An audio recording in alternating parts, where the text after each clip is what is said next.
Okay, welcome. Thank you so much for attending. If you're still coming in, there's food over there.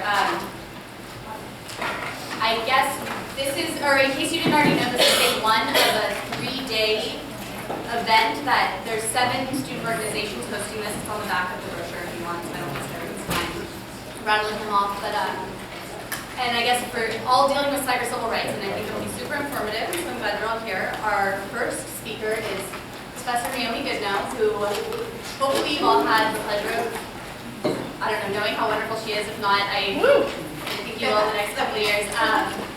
And then our speaker who will be going after Professor Goodno is Tracy Webb, and she works for the LA City Attorney's Office and deals with cybercrime and child abuse policy. But I will let them go. Thank you. Well, thank you guys so much for coming. I know this is a crazy time of the year, so the fact that you're here makes me already love you guys, because this is an issue near and dear to my heart. I have a lot to say, and I'm going to end at noon no matter what, because I want to save time for my co-panelists. And those who have had me know that I can talk for a very long time. So I may not finish the whole presentation, but I will give you some references to where to go if you're interested in it. I'm going to talk about cyber-stalking today. I don't know if you can read that clip art, but the computer screen says, I will find you, no matter where you go, you can't run away from me. And that is definitely true about this issue of cyber-stalking. And so what I wanted to talk to you today, this is kind of just give you a big overview, is what can you do if you are a victim of cyber-stalking, or a client comes to you with cyber-stalking issues, or you have a friend, a family member, and you'll see statistics in a minute. If you don't get cyber-stalked, you will know somebody who will be, because it is not prevalent right now. And then talk a little bit about the gaps that need to be addressed. And so let me show you some faces. Anybody know the Tyler Clementi story? New Jersey college kid a couple years ago, college roommate, unbeknownst to him, videotaped him with another man.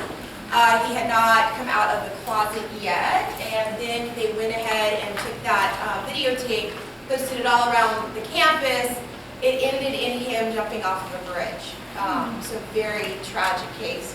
Do you know Anna Sarkeesian? You guys heard of her? It's pretty recent. She basically started a campaign to expose sexism in video games, how women are portrayed in video games.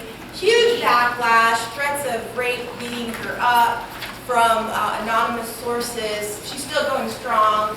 But you can see in the Clementi case, this is kind of undisclosed videotaping of people.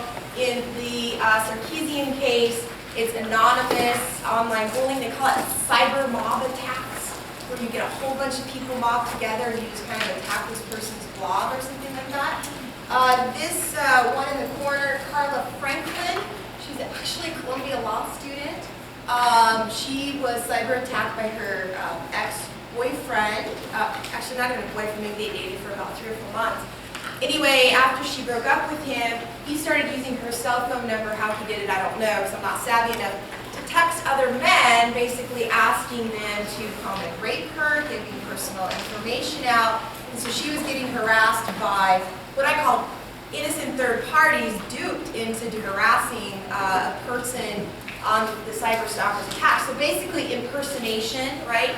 And soliciting others to come and do your harassing for you. And then this guy, that's not very right on screen. His name is Kevin Buller, and he's actually just got convicted here in Los Angeles, or in California, I don't know if Los Angeles. San Diego. San Diego, okay, thank you, Southern California, for a revenge porn website. He got 18 years. Basically what would happen is if you wanted to get even with an ex or whatever, you could submit photos of them nude to this website. So revenge porn, the idea that these people didn't want these photos disclosed, they get disclosed, and he had this website, I think it was called You Got Posted or something along those lines. But at the same time, he ran a website that said, hey, if you want me to take down your picture from this website, pay me $350 and I'll take it down. So he actually, most of his conviction is based off of extortion, right? Like, oh, I'm going to show this picture of you unless you pay me money. But 18 years, so that's a pretty good success rate right there. All right, so we've got revenge porn, impersonation, videotaping when you don't know you're being videotaped and disclosed, cyber mob attacks, and that's a lot different than what we really think of as our offline stalker, right? Our offline stalkers hiding in the bushes or in the car, taking pictures, maybe sending black roses to your place of work, leaving you scary voicemail messages. But cyber stalking, ubiquitous. In other words, everywhere, every time you pick up your phone, every time you check your email, every time you check Facebook page, if you just happen to Google yourself, you can find out all of these things. You know, it's everywhere all of the time. It's anonymous. Most offline stalking involves, you know, the guy that, at least a physical person you know is there, maybe even you know who it is. A lot of cyber stalking cases, you don't even know who's doing this to you. So the Sarkeesian woman who got cyber mob attacked, most of her attackers, she didn't even know who they were. Greater audience participation. Because it's anonymous, a lot of times people you wouldn't think of as kind of stalker type people are doing things. In Florida, to honor students, like the second and the first in their high school class, cyberbullying other kids, because they didn't think they'd be caught. So this anonymity leads to bullying you wouldn't think. And along the same lines, you get other people to do the work for you, so you impersonate your victim, right, and say, hey, come gang rape me, here's my address and phone number, and the more I fight back, the more I'm into it, right? And so, of course, a third person would respond to that ad, and these are true cases, respond to that ad. That just recently happened to a woman whose ex posted that type of ad in Craigslist, and she did in fact get raped by another person who didn't know what was going on. And of course it's permanent and irrevocable because once it's on the internet, no matter how hard you try, right, it's there. So really, in a lot of ways, a lot longer and maybe potentially even more devastating than offline stalking. And so we got to think of ways to deal with this issue. So just some data. In most stalking and harassment cases, I thought that was, we're being stalked, no. I don't know what that was. Hey, did you guys feel the earthquake last night? Yes. My son came, he has a really big earthquake. My son came into our bedroom. He's like, I think something woke me up. Like he had no idea what had happened. Anyway, nowadays if you just look at stalking and harassment, just go down to LAPD or NYPD, so Los Angeles and New York, and look at the stalking and harassment report, 40% of stalking involves some form of email or the internet now. 20% of all adults in the United States were affected in 2012. That's a huge swath of the population. They predict 30 to 40% of internet users will face some form of harassment in their life. So half of you guys potentially, right? I'm assuming y'all use the internet. And then the disparate impact on women is pretty high. About 72% of the victims are women, although 30% are men, and I'm sure that number will continue to grow as the internet grows. And again, that anonymity, sometimes you wouldn't think of a woman as a stalker, they feel a lot more empowered when they think they can hide behind the internet. It also disproportionately impacts persons of color, LGTB people, and your generation, 18 to 30-year-olds. So if you just look at statistics, these are the people that tend to get cyber-stalked the most. Okay, so what are some harms that happen when you're cyber-stalked? Well, people have changed schools, they've changed jobs, they've lost their jobs, ex-boyfriends emailing nude pictures to employers of their ex-girlfriends.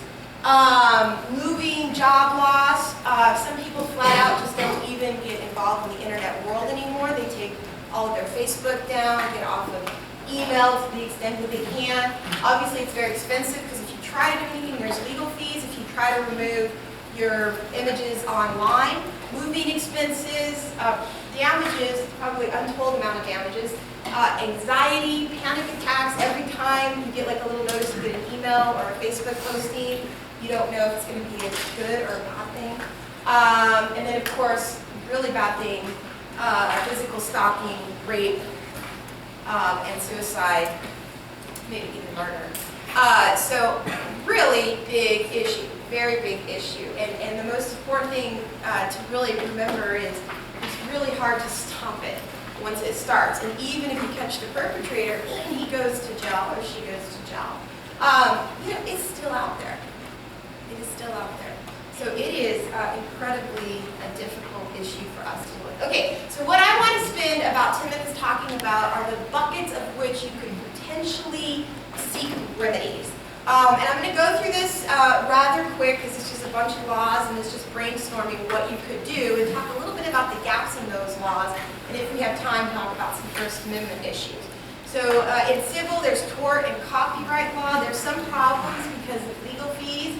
Often the perpetrator doesn't have any money, so even if you try to sue them, it doesn't really do much. And by letting the world know that you're suing somebody kind of sometimes exasperates the situation so that the stalker will think, oh, you're going to try to sue me? Well, I'll show you, right? Like, this is now war online for us. This is actually what happened with the woman who was exposing sexism in video games. Right, the more she kind of said, hey, these people are doing this to me, the more the cyber mob attacked her. And so that's problematic. Criminal, we have federal and state laws that might help. They need to be updating. It is a little bit, obviously less expensive for the victim because they don't have to pay for legal fees, but we don't have a lot of officers. They're getting better.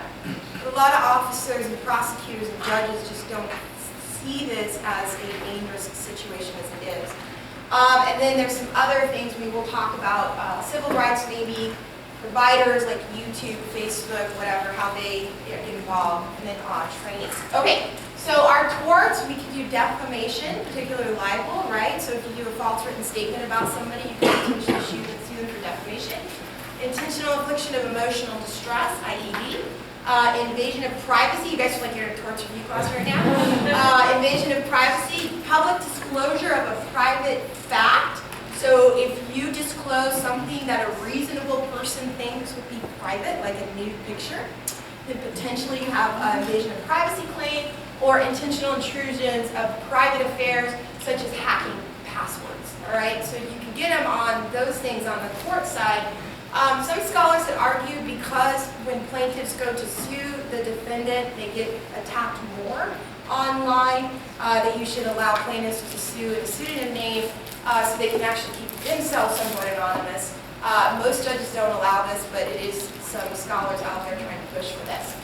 Copyright law. Do you know that if you take a photo, whatever you take a photo of, it's your photo, and you have authorship of it. So, if you take an image of your selfie of yourself, nude photo or whatever, and send it to your boyfriend or girlfriend, that's your picture. And if someone tries to post it, you can claim copyright infringement. But what if you didn't take that picture? What if someone took it of you? It's no longer your photo. So that's kind of where the line draws. So if you are the person who's taken the picture or the videotape, you might have a copy infringement claim. And you would go through what they call these notice and takedown procedures. You know, when you go on YouTube, I try to do this all the time in class, I get clips from movies, and then, the next month they say, this has been taken down because it violates copyright laws, right? You can do that with images and videos. Basically tell the provider, this is my material, I own it. You need to take it down, otherwise you're in violation of copyright laws. So you can get the providers to do it, but again, you have to be the author of that work. You also have to find each specific site where the image went. So revenge porn in particular, one site would put it up, then another porn site would pick it up, then another porn site picks it up, then another. So you know what you're doing? You're just Googling yourself to try to find all of your pictures, and you have to go through this process for each one of the providers.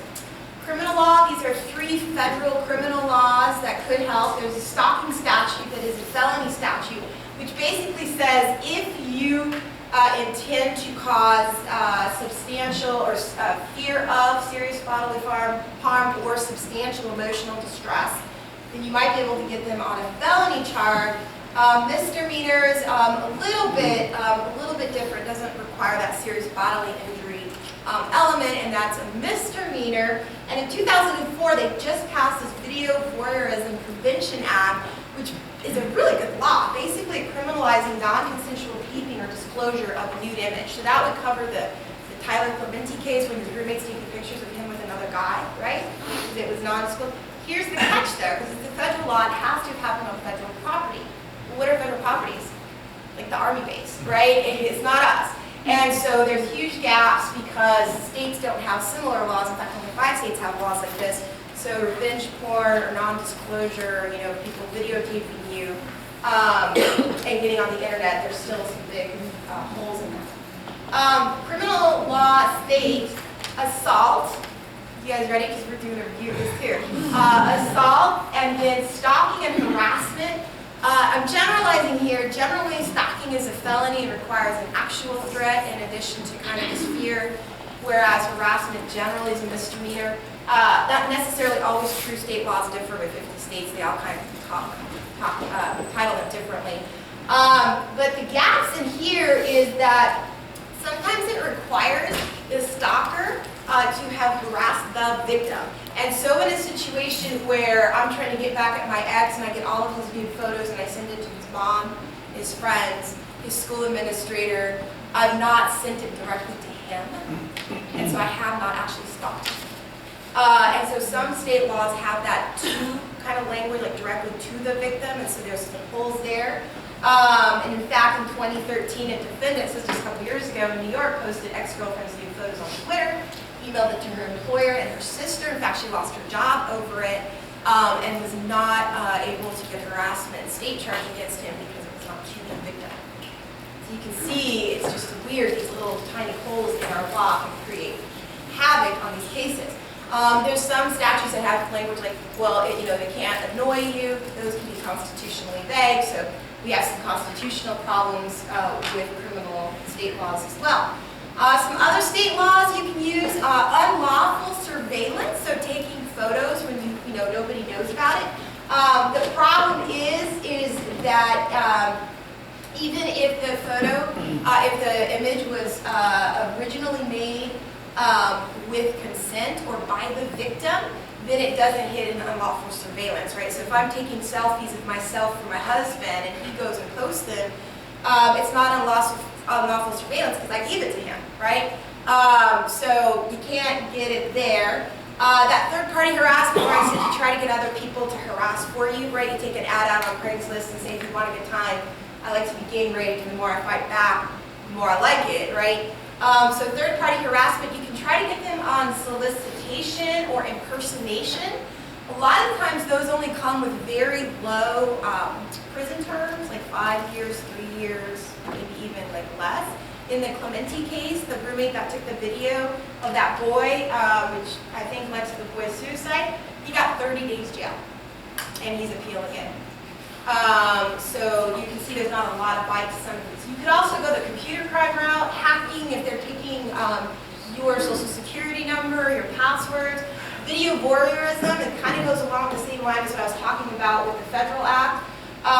But if the image was contained,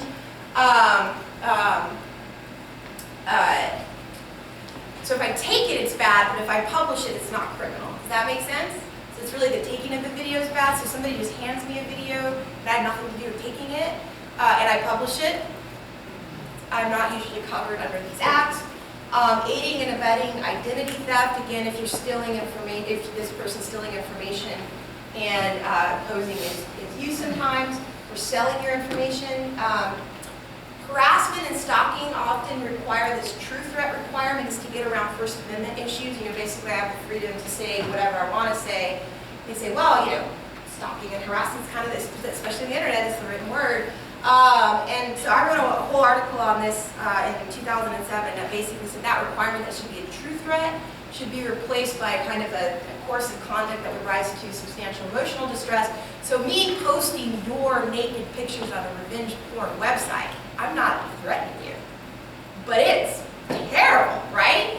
And so these stalking and harassment statutes have holes sometimes. And in fact, I think cyber-stalking can be more acute than offline stalking.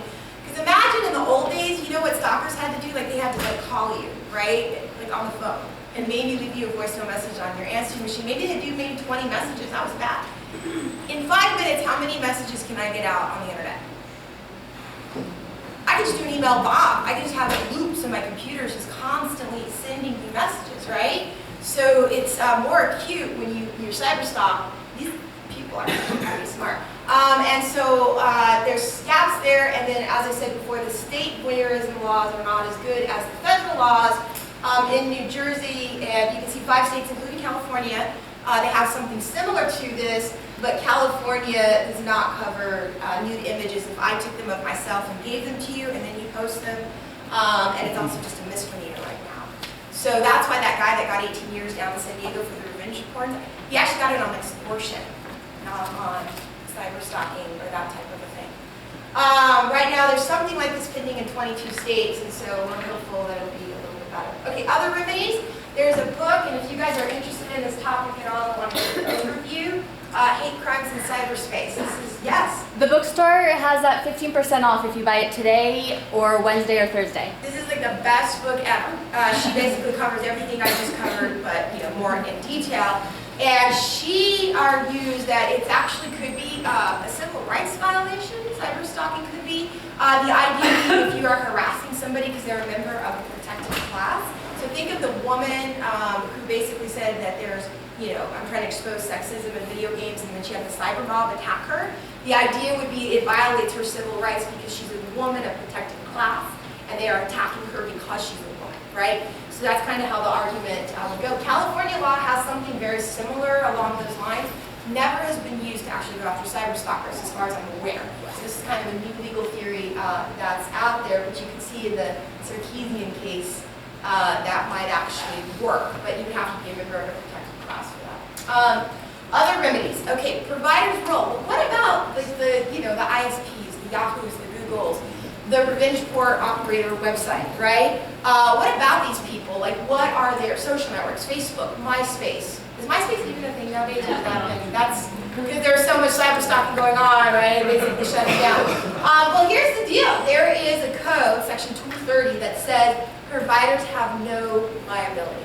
It flat out said that. And the reason behind it is they wanted Congress to spur conversation on the internet, right? They see it as kind of a beacon of democracy. It's like the one place everyone can have their voice. And so they flat out did not want providers to be on the hook for liability. And in a case, they actually said that providers are much more like distributors or bookstores than publishers, right? So if I publish something, then I'm responsible for what I publish. But if I'm just Barnes and Nobles and I have a book on the stand and this person, defamation, all this bad stuff, not my problem, go sue the author, right? And that's kind of the model that they take it. Yeah. Oh, no, And I'm almost done. I'm going to be out of here in 1 minute. And then exceptions to that is federal and criminal law, or IP, so it won't impact the criminal statutes or intellectual property issues, copyright statutes. So Hunter Moore right now, who is a revenge porn website operator, he is being charged federally for hacking into computers because of this federal criminal law exception. But you guys notice it exempts federal criminal law. What about state law? So you know that guy that just got sentenced for 18 years for extortion? I think he's going to appeal on section 230 grounds, that his conviction violates this federal law. So obviously we need to fix that hole. Okay, last thing, I'm not going to get to the First Amendment, but if you're interested in dealing with these issues, I have 2 articles that I've written, one on cyber-stalking and one on cyber-bullying. So let me just show you the piece of cyberbullying, and I'll leave it with this. But these poor girls right here. Cyberbullying is primarily with young kids. This is Megan Meyer. She committed suicide after a parent took a role on MySpace and basically pretended to be a boy interested in her, and then said the world would be better off without you, and a number of other things. And anyway, that was the last thing on her computer, and then she was found hung in her closet.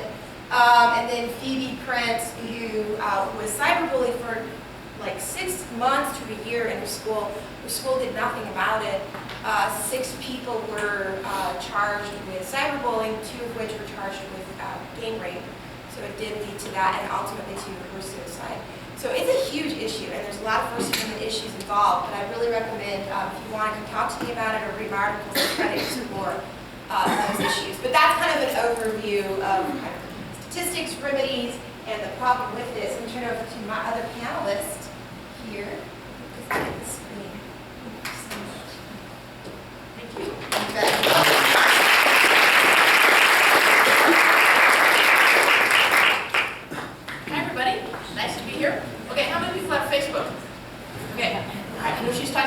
copyright. How many of you future lawyers read the fine print before you check that little box? I see no hands. All right. What's this? I skimmed it. You skimmed it. Did you see the part where it says everything you post on Facebook becomes the property of Facebook? I was looking Kind for of a form changes. selection. Look, I'll leave it. All right. Good. All right. So my name is Tracy Webb. As you heard, I'm a criminal prosecutor. I've been a prosecutor for a little over 31 years. Greatest job in the world. If you guys are going to pass the bar and look for a job, greatest job in the world. I work what's called the Internet Crimes Against Children Task Force, which is a multi-agency task force. Loads of fun, made up of, I think I put it in here, made up of, headed up in Southern California area by LAPD, but made up of federal, local, and state prosecutorial and law enforcement agencies.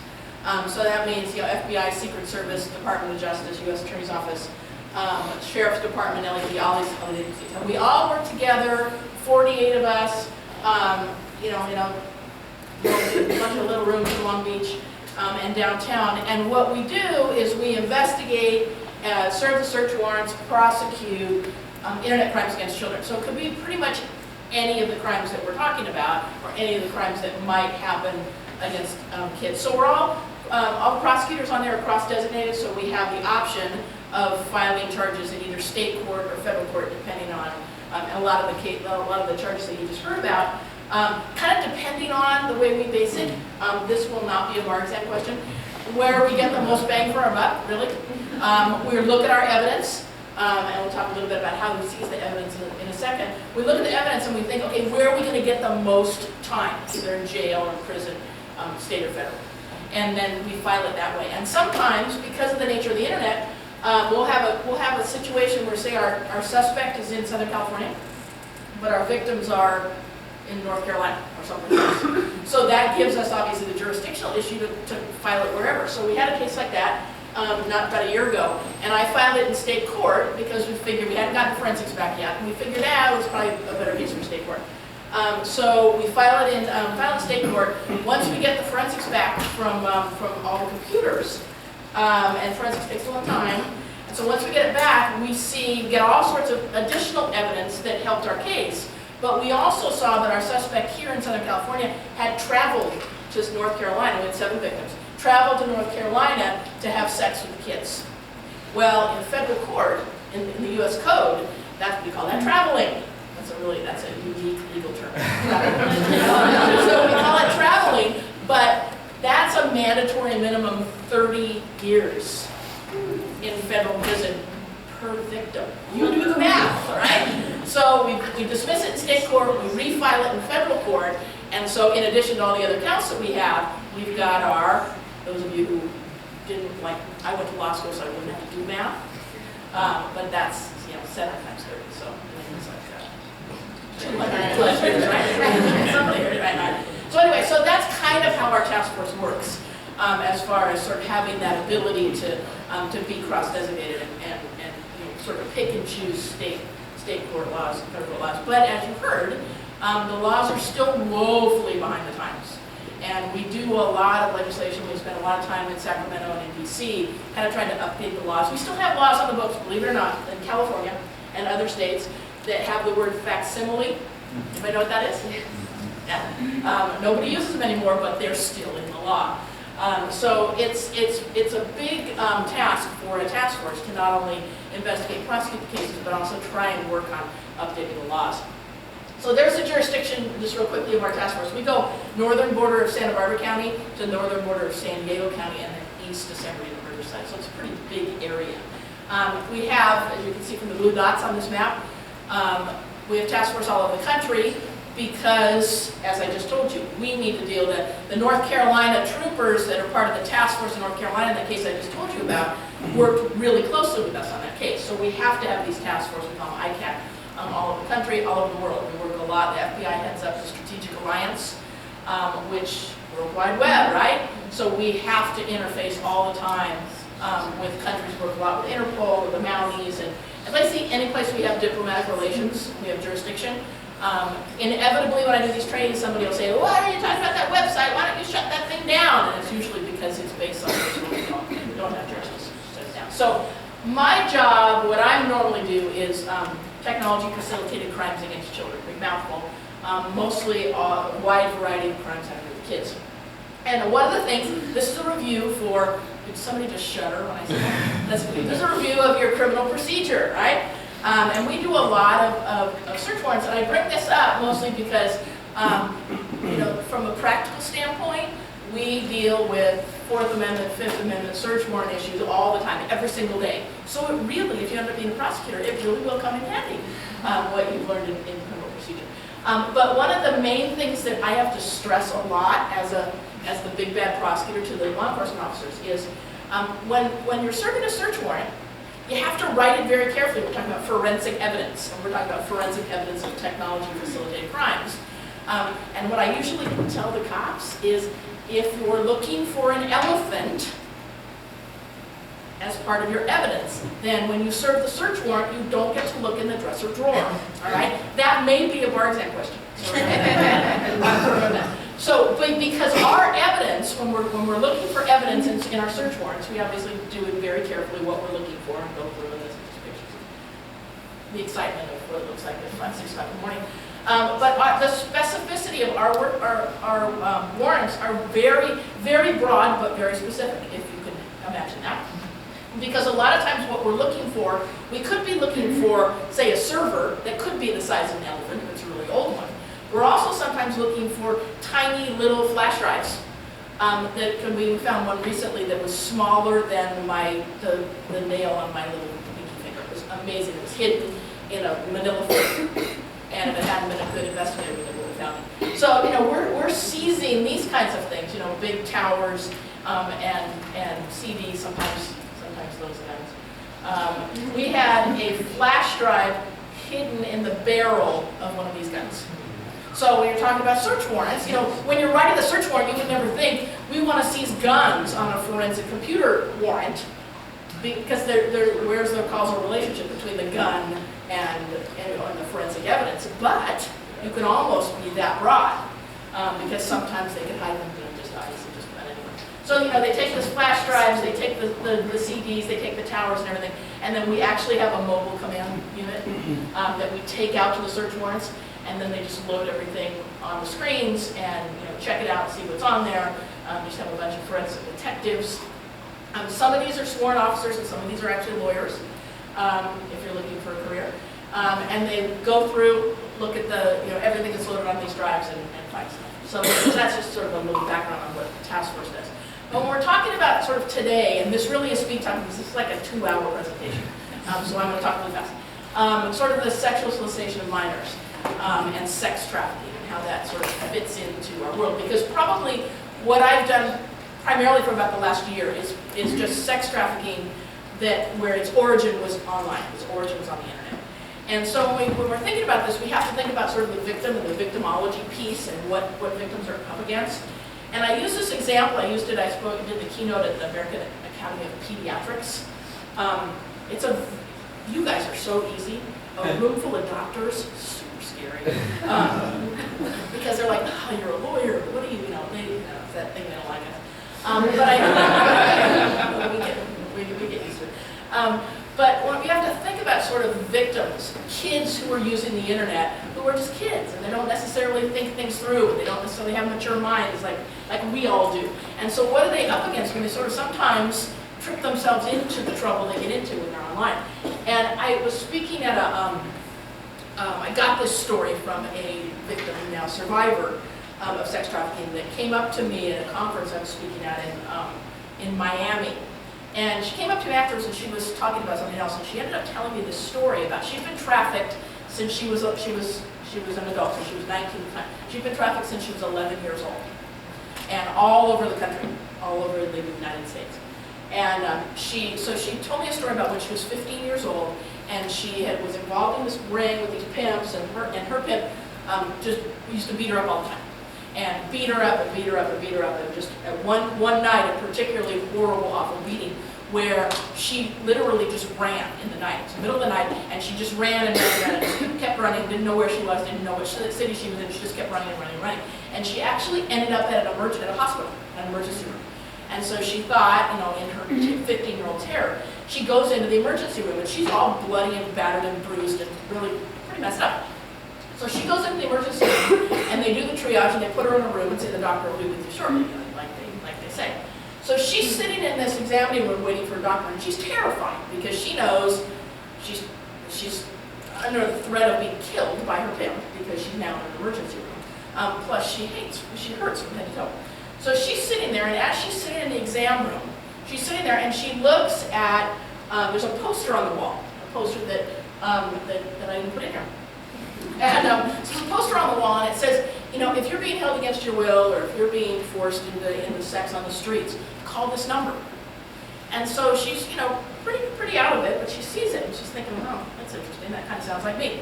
So the doctor comes in to the examining room to examine her, and she says to the doctor, what does that poster mean? And the doctor looks at the poster and looks at her and says, I don't know, they're always coming in here putting posters up. Yeah. And the gasp was even louder in that room full of doctors, because I think they thought like one of them failed this girl, which they did. But you know, that's kind of where we coined the phrase sort of invisible in plain sight, because one of the latest stats is 87% of trafficking victims, most of whom are online, have had contact with a healthcare provider.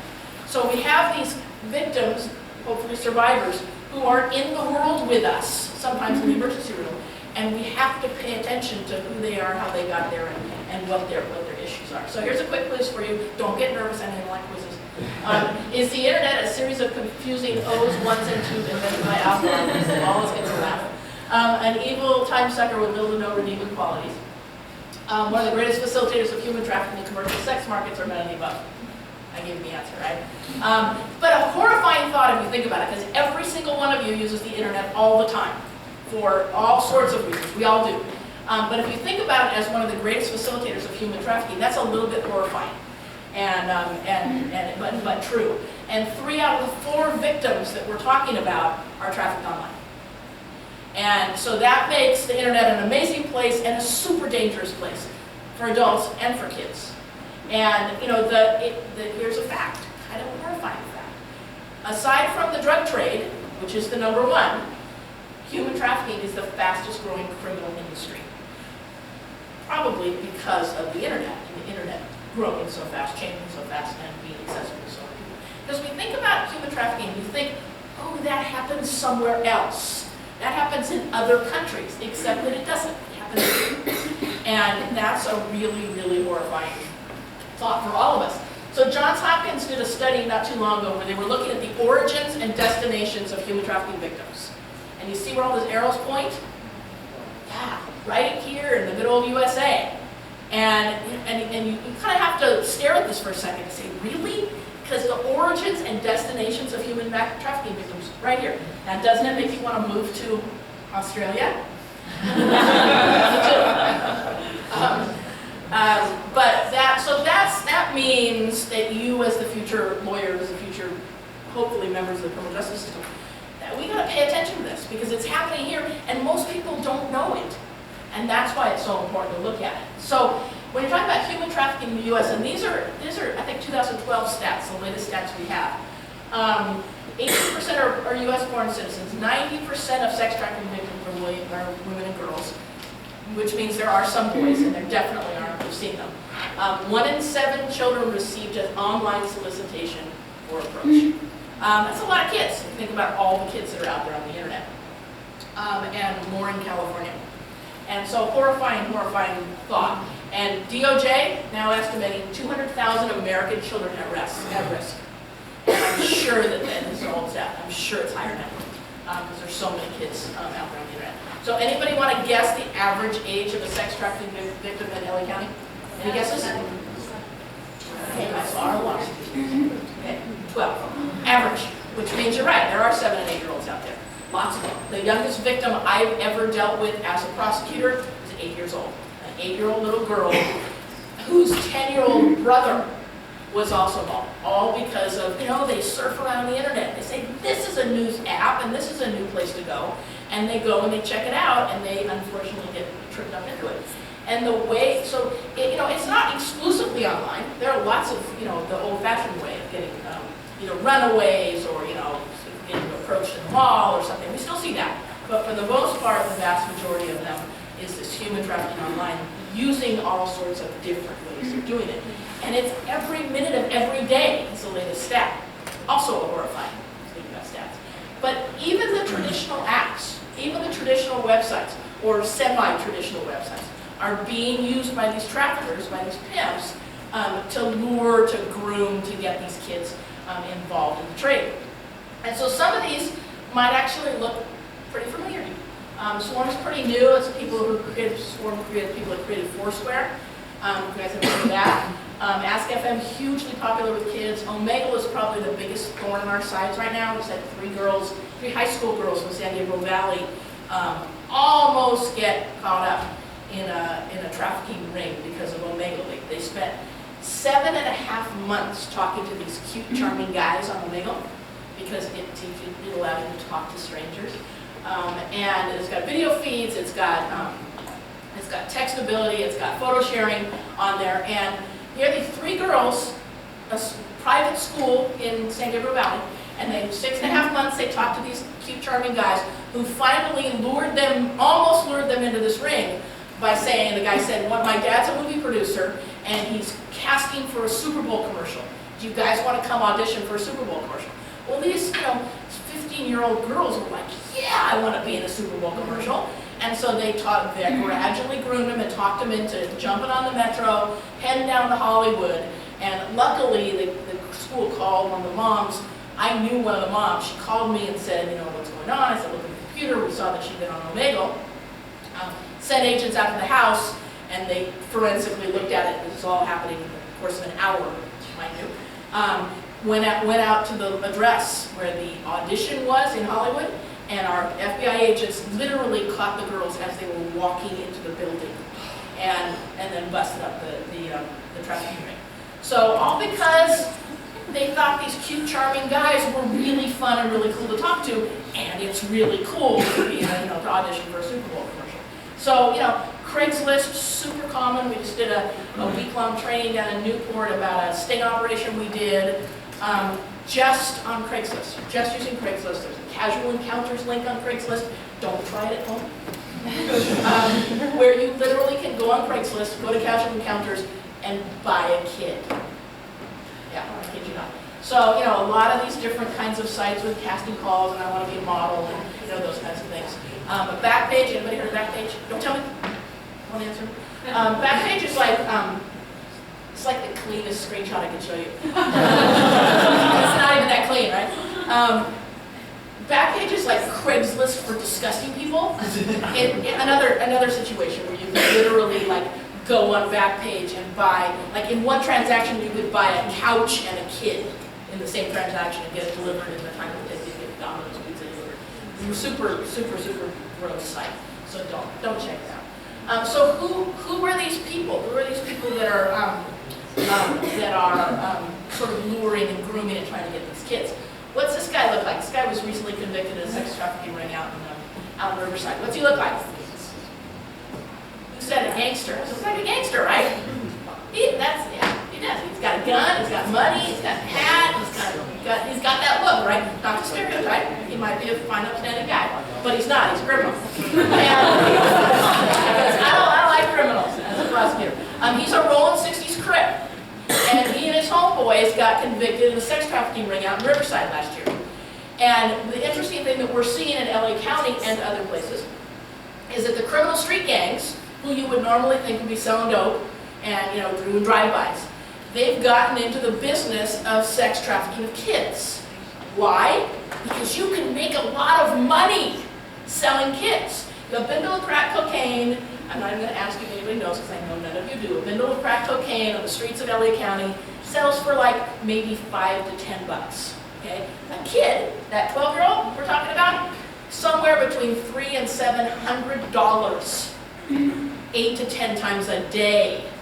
Which business model are you going to pick if you're in the business of making money? So that's what the criminal street gangs, the Crips, the Bloods, the Mexican Mafia, that's what they're doing. They're thinking, we can make more money. We like the business model of selling kids better than the business model of selling dope. So that's what they're doing. And they're making lots of money. Lots of times they get caught. but lots of times they don't. And so what they're doing is they're getting into this business of trafficking kids, unfortunately. And so the recruiters, now, I don't make this stuff up. Those are real pictures of real pimps. But those are sort of your old-fashioned pimps. And those guys really exist and do their thing in the world. But the recruiters we're talking about are guys that look like this: cute, young, charming, sort of everyday people.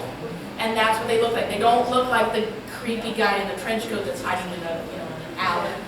And their idea is they're going to be charming, they're going to be cute, like the guys on Omegle were, and they're going to lure these kids in, and then they're going to keep them there, like the little girl that ended up in the emergency room. Lure them in with money and jewelry and purses and shoes, and then keep them there, using very violent tendencies. And children are particularly vulnerable, obviously, because none of us as kids, none of the kids that we know or will have someday, wake up in the morning and say, God, I really want to be a prostitute when I grow up. They just don't do that, They end up getting lured into it, they get tricked into it because of all these different places they're going on the internet, and then they're forced to stay. And the one case study that I usually talk about, that I have time to talk about today, is a little girl who's in Chicago. A typical little girl like any one of us, middle class, nice mom, dad, little brother, dog, picket fence outside of Chicago. And she goes on this website because she wants to be a model. And she ends up getting lured and groomed by this guy who said he was a talent agent, and at the end of the story he's not. And he literally convinced her to jump on a plane in Chicago and fly to LA so that he could do her headshots and make her a supermodel, and then her parents would understand her. And she did it because she was 12. And so she packed her bag and she got her teddy bear and she boarded that flight. He sent her a phone, he sent her an electronic ticket, and he convinced her to do it. She did, and luckily she told a flight attendant, and our task force rolled out, met her, and saved her, rescued her, which is our job. But it turns out that she was on her way to San Diego when we rolled out down to San Diego to the address that we figured she was going to. With the forensics, there were 17 kids locked in a house, all lured the same way. Some of them were runaways, but most of them lured via the internet and being rolled out on the streets of South San Diego County as prostitutes. And 4 boys, the rest girls, 17 kids locked in this house, windows covered, just kept in one room, all the horrifying things that you can imagine. And just because little Brittany, who really, for all intents and purposes, didn't seem like somebody who would be victimized, because most of these kids aren't, was on her way to being victimized. So kids do it because they're very trusting, and they go on these sites and they think, oh, nobody will know, and I can be anonymous, and nobody knows who I am, or nobody will find out. And unfortunately, as you all know, they do. Here are just a couple pictures of some of these kids, because what the pimps do when they get a hold of them is they brand them. They literally brand them. This is a cat. That's a real branding. And these are other brandings where they'll either put an X mark or a check mark. This is a particularly serious one where they actually tattooed her. You can imagine that the pimp's name was Kate Snipes. And so he labeled her for all of forever with that brand. So they will go to great heights to groom these kids very patiently, to lure them in via this website and then in person, and then keep them either with their fists or their tattoos or whatever. Because this is a business. It's a business, whether it's a business for the sort of what you might think of traditional pimps, or whether it's a business for these criminal street gangs. It's a business, and they make a lot of money. Real picture. And they lure the kids. They'll post this picture on one of those websites and show the kids, I will give you this money if you just come and be part of my crew, be part of my the party that I'm having, or whatever different tactics they use, and sending pictures like that. But it's also a crime, obviously, and a crime that is getting bigger and bigger, and unfortunately lots of people that we don't catch because of all the hurdles that law enforcement has. So I'm just going to touch real quickly on revenge porn. We heard a little bit about it because I know that the next couple days you're going to be talking about civil rights and revenge porn and all that kind of stuff. So I don't do a whole lot of this because most of it's adults, and I usually just have child-type victims. But a lot of sites, this is the You Got Posted site that you've heard about, but a lot of sites that are literally just dedicated to revenge porn, the posting of inappropriate.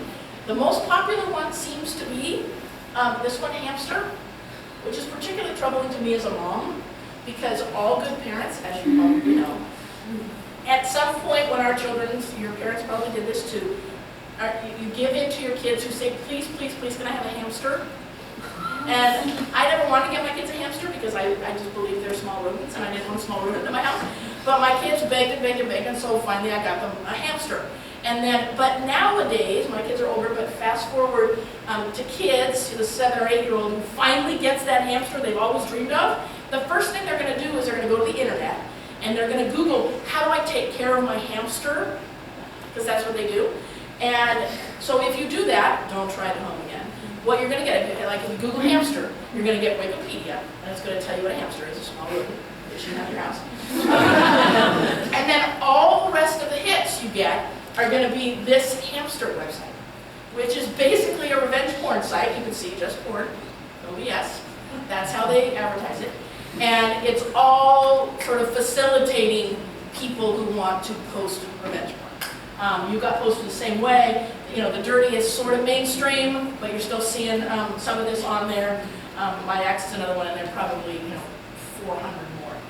But these are the ones we tend to see most commonly for revenge porn cases. New Jersey was really the first one, sort of, as you heard, to have revenge porn specific code section for revenge porn. I think there are 3 or 4 other states now. California finally has one as of last year. Just convicted the first person in LA County for revenge porn. So it's out there. But it kind of makes you wonder, as a prosecutor, it makes me wonder, it should make all of you wonder, what's next?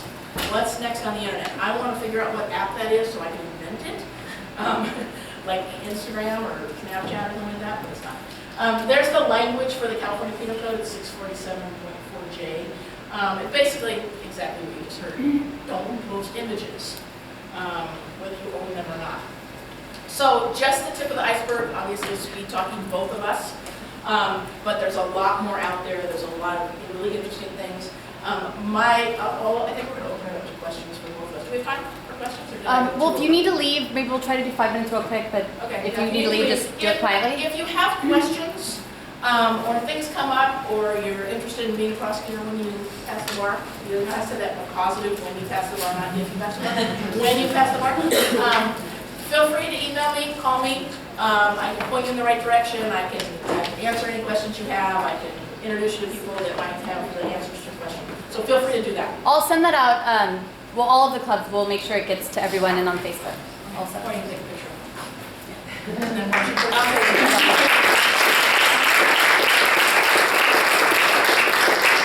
well, I think we'll be here for a little while. If you have questions. Yeah, I'll be here too. Other than that, go study. Thank you guys for coming. Thanks for coming out guys. here. There's gelato upstairs in the parking lot for another half hour. Also, on Thursday, the prosecutors against Kevin Bullard, if You Got Posted, are talking about the whole case. Woohoo! Yeah.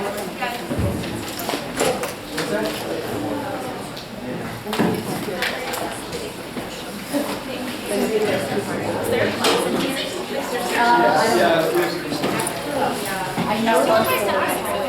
Here.